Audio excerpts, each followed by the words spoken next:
the Bushbox large folding titanium wood stove. Gel, fuel, wood. Comes with a little case. And what you get the stove, and you get the two bars, crossbars. So it goes on the top. When I sets it up, you'll see that. So, and it is what I call a twig stove. A lot of people calls them a hobo stove. People calls them a canoe stove. Whatever you want to call it, you can call it. This one is titanium. It's the large folding version. You can get the extra large, which would have been nice, but this is titanium. It's a fraction of the weight of the stainless steel. It loses its heat really fast. The few times that I remembered to time it, I've dumped the fire out of this thing. 5 minutes, I've put it in my pouch and put it in my pocket. It's about $200. It's expensive for what it is. There is reviews on the cheaper versions. Almost all of them have said they're garbage. They warp really easily. So this is made in Germany, and hopefully it seems to be pretty good quality. It says that it's got some technology in its hinges, which is supposed to not bind up with the soot. Everybody got a gimmick, but I have no problems with the binding up with the soot so far anyway. The crossbars, they do get a little tight. You just rub your fingernail in the slot, or just rub your knife through it. But that's the only thing that kind of fits tight with the soot. No problems with the hinges. How easy is this thing to set up? Well, take it out of your pouch, and we shall see how long. Start the clock. Done. You're done. You put on your crossbars, and that's it. These you can put through the side here, right?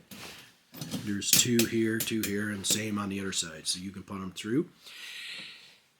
And that's for if you want to burn gel fuels or spirit, like a flame, you can set that in there, and it was set. The most known brands, they have a little flange on the canister, and it was set perfectly on here.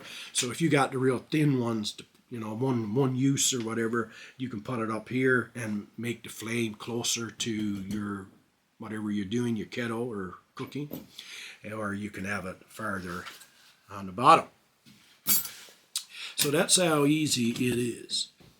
Most places will allow you to use this when there's a fire ban, but check your area. I'm just saying a lot of areas you can have a fire in this thing to cook your meal if you were somewhere and a fire ban came on. But check your area. I'm not telling you that's the case where you live. I don't live where you live. So that's the stove. You notice the no color discoloring, about 1.5 inches from the legs. This here is the heat deflecting plate, and it's not even changed color.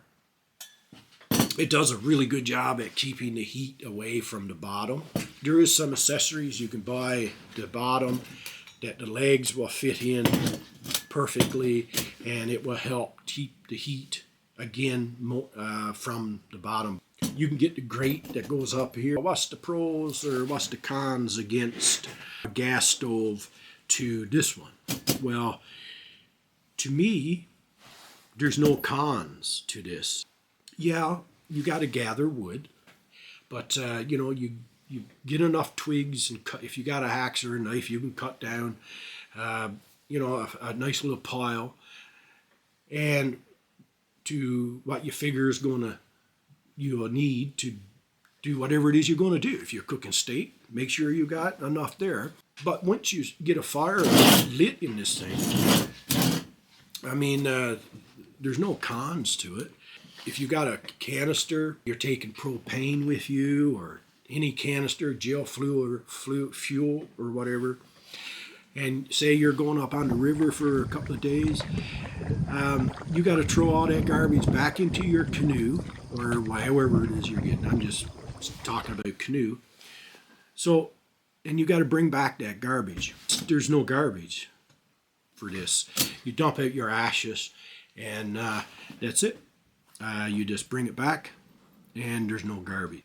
Nothing worse than going upriver fishing or going hunting and coming across just garbage, probably 4 or 5 people, and they got propane canisters, they got gel fuel canisters and everything. They just, it's disgusting.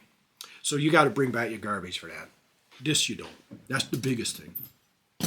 If you got kids, so you're taking your kids for a little trip and you're going to spend overnight or a couple of days, I never seen the kids get excited over a propane personal heater or like a to cook on. It's nice. They like their breakfast, but do they get excited? No.